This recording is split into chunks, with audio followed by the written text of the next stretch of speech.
the actions of the 10th of Dhul Hijjah, some after stoning the ihram and its prohibition are lifted except being with wife, and others say it's only achieved after stoning. Naharan, okay. What is correct?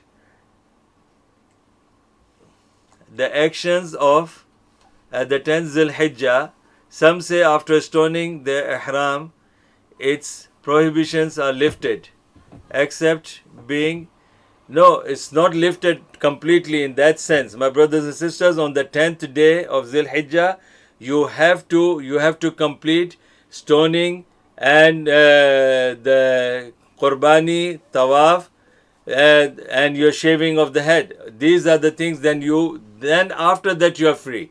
You are not free after, immediately after that for your wife and other things. No. Once you have started, definitely the clothing and the ihram is not needed. You can wear another clothes and you can take, ghusl, and you can apply the perfume, other things. But with regards to having relationship with your wife, others say it's only achieved after stoning. Yeah, that's what I'm saying. The 4 things have to be done on the 10th day. Is the stoning, slaughtering, tawaf, and shaving of the head. All these 4 things have to be done, and then alhamdulillah everything will be finished. Now you will be free, inshallah. Yeah, that's the correct way what I told you. Thank you so much. Okay.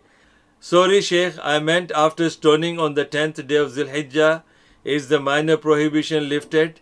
Like changing? Yeah, that's I told you. That is lifted.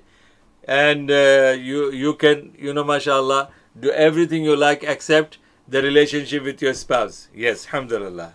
Yeah, that is actually I explained to you. Barakallah fiqh.